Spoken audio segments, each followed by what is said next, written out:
Mutton soup, जिसने एक ऐसे परफेक्ट मर्डर प्लान को फेल कर दिया जिसको फुल प्रूफ बनाने के लिए अपराधी सारी हदों को पार कर गए। एक ऐसा अपराध जैसा आज तक ना किसी ने सोचा था, ना कभी किया था। एक ऐसा अपराध जिसको परफेक्ट बनाने के लिए कातिल को खुद का ही चेहरा जलाना पड़ा।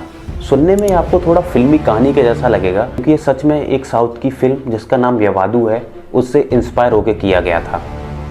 और अगर आपको ये लगता है कि मटन सूप में जहर था तो ये आपकी गलतफहमी है, क्योंकि मटन सूप इसमें कोई वेपन नहीं बल्कि एक किरदार है जो एंड में जाके सारे राज खोल देगा।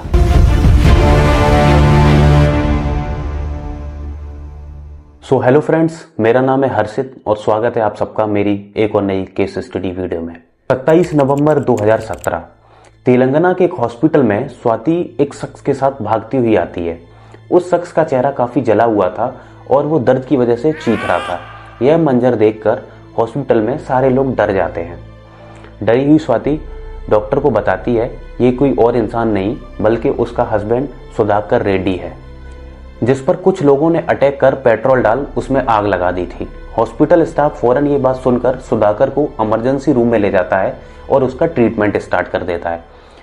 थोड़े समय के बाद सुधाकर की तबीयत में थोड़ा सा सुधार होता है। डॉक्टर स्वाति को सजेस्ट करते हैं कि चेहरे को ठीक करने के लिए प्लास्टिक सर्जरी करनी पड़ेगी, जिस पर स्वाति एग्री भी हो जाती है। स्वाति ने इस हादसे के बारे में सारे फैमिली मेंबर्स और रिश्तेदारों को बताया।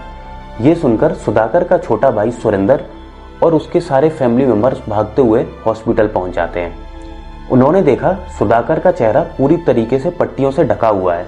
वो बोलने की कोशिश तो कर रहा था पर बर्न इतना ज्यादा हो चुका था कि उसका इफेक्ट गले तक भी था, इसलिए वह कुछ साफ नहीं बोल पा रहा था।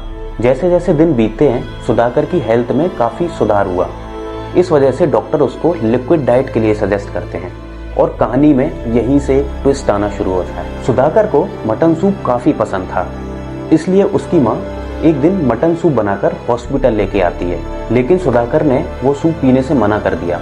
माँ ने काफी इंसिस्ट भी किया, लेकिन सुधाकर वो सूप पीने के लिए तैयार नहीं था। जबकि ऐसी कंडीशन में रिकवरी के वक्त इंसान को अपनी फेवरेट चीजें खाने पीने का बहुत दिल करता है।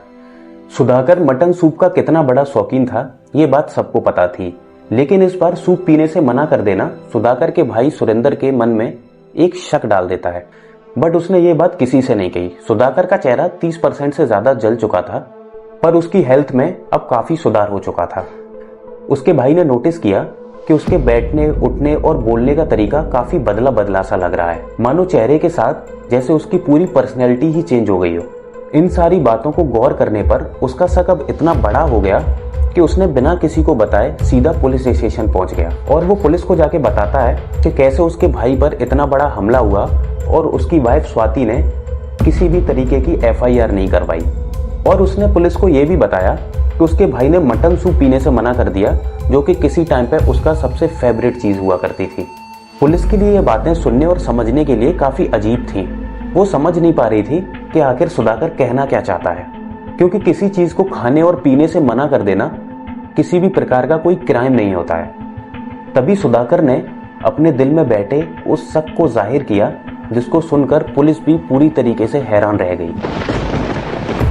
सुरेंद्र ने पुलिस को बोला जो इंसान हॉस्पिटल में एडमिट है वो उसका भाई सुधाकर नहीं बल्कि कोई और ही है।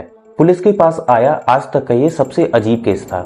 पुलिस ने इस केस के लिए स्पेशल एक इन्वेस्टिगेटर असाइन किया। वो आदमी सुरेंद्र है या नहीं इसका पता सिर्फ फिंगरप्रिंट्स के थ्रू ही लग सकता था, इसलिए पुलिस ने बहुत प्लानिंग से उस आदमी के फिंगरप्रिंट्स ले लिए और फिर उन फिंगरप्रिंट्स को सुधाकर के आधार कार्ड से लेकर बैंक तक सारे डाटा से मैच करवाना शुरू कर दिया और कुछ दिन बाद रिजल्ट भी आ गया, फिंगरप्रिंट डिसमैच्ड।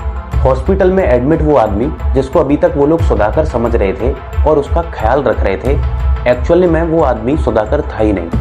ये एक ऐसा शख्स था जिसने पुलिस और स्वाति से लेकर उसकी पूरी फैमिली को हिलाकर रख दिया था। अब यहाँ पर सवाल ये आता है कि वो आदमी जो हॉस्पिटल में एडमिट है वो एक्चुअल में कौन है, और अगर वो सुधाकर नहीं है तो सुधाकर आखिर है कहाँ, और स्वाति क्यों उस इंसान को ही अपना पति बता रही थी। आखिर वो कौन सा राज था जो स्वाति सबसे छुपा रही थी। इन सब सवालों के लिए पुलिस ने स्वाति को पुलिस स्टेशन बुलाया और सुधाकर पर हुए हमले से लेकर हॉस्पिटल में एडमिट तक सारी डिटेल्स को पूछना शुरू कर दिया। पुलिस ने स्वाति के दिए हुए बयानों में बहुत सारे लूप होल्स और कमियां पाई, इसलिए पुलिस ने अब स्वाति से सख्ती से पूछताछ करना शुरू कर दिया। क्योंकि स्वाति कोई प्रोफेशनल क्रिमिनल नहीं थी, इसलिए वो थोड़े टाइम के बाद टूट जाती है और सारी बात पुलिस को सच सच बता देती है। साल सन 2014, स्वाति की सुधाकर के साथ शादी हो गई। यह एक अरेंज मैरिज थी। सुधाकर पेशे से एक बिजनेसमैन था और स्वाति एक हॉस्पिटल में नर्स थी। उन दोनों के 2 बच्चे थे, एक बेटा दर्शित और छोटी बच्ची दर्शिता। शादी के कुछ सालों के बाद स्वाति के बैक पेन स्टार्ट हो जाता है। वो सुधाकर के साथ एक डॉक्टर के पास जाती है, जहां पर डॉक्टर उनको एक फिजियोथेरेपिस्ट सजेस्ट करता है। उस फिजियोथेरेपिस्ट का नाम राजेश था। शुरुआत में कुछ टाइम तक स्वाति सुधाकर के साथ फिजियोथेरेपी के लिए जाती रही, लेकिन सुधाकर के बिजी शेड्यूल के चलते स्वाति ने अब अकेले ही जाना शुरू कर दिया था। कुछ वक्त बाद स्वाति और राजेश के बीच में अफेयर शुरू हो गया। धीरे धीरे वक्त के साथ ये इतना गहरा होता चला गया कि दोनों ने अपना सारा कुछ ताक पर रख दिया। स्वाति और सुधाकर की मैरिड लाइफ नॉर्मल थी, इसलिए स्वाति को सुधाकर को डाइवोर्स देने के लिए कोई स्ट्रॉन्ग रीजन नजर नहीं आ रहा था। साथ ही डाइवोर्स देने पर उसे सुधाकर की प्रॉपर्टी से भी हाथ धोना पड़ जाता। स्वाति और राजेश के दिमाग में तरह तरह की प्लानिंग चल रही थी। एक दिन स्वाति ने बाई चांस यवादू मूवी देखी, जिससे उसके दिमाग में एक शैतानी आइडिया आ गया और उसने वो आइडिया राजेश के साथ शेयर किया।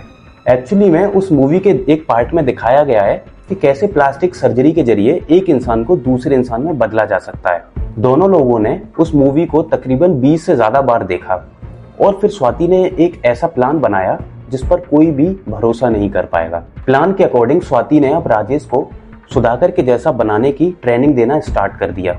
स्वाति ने राजेश को सुधाकर से जुड़ी हुई हर एक चीज को समझाना शुरू कर दिया, जैसे सुधाकर का बैठना उठना, हाव भाव, चाल ढाल, उससे जुड़ी छोटी से छोटी चीज को राजेश को सिखाना शुरू कर दिया। 26 नवंबर सन 2017 फाइनली वो दिन आ गया जिसका इन दोनों को बहुत बेसब्री से इंतजार था।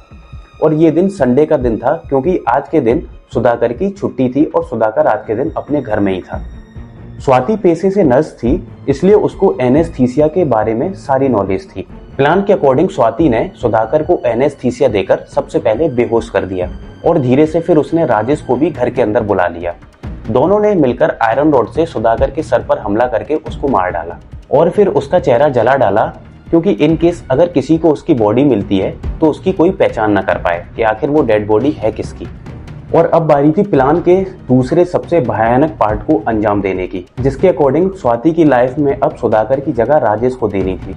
अकॉर्डिंग टू मूवी ये तभी हो सकता था जब राजेश के चेहरे को प्लास्टिक सर्जरी से सुधाकर के चेहरे में बदला जाए। इसलिए स्वाति ने अब राजेश को कन्विंस किया कि वो उसका एसिड से बस थोड़ा सा ही चेहरा जलाएगी, जिससे कि प्लास्टिक सर्जरी करा के उसको सुधाकर में बदल दिया जाए। 27 नवंबर 2017 मर्डर करने के नेक्स्ट डे स्वाति के समझाने पर राजेश अब अपना चेहरा जलवाने के लिए तैयार हो जाता है। स्वाति धीरे धीरे अपने ही हाथों से उसके फेस पर एसिड डालकर उसका चेहरा जलाना स्टार्ट कर देती है। स्वाति तड़पते राजेश को फौरन हॉस्पिटल ले जाती है, जहां पर वह उसको अपना पति सुधाकर बताकर एडमिट करवा देती है।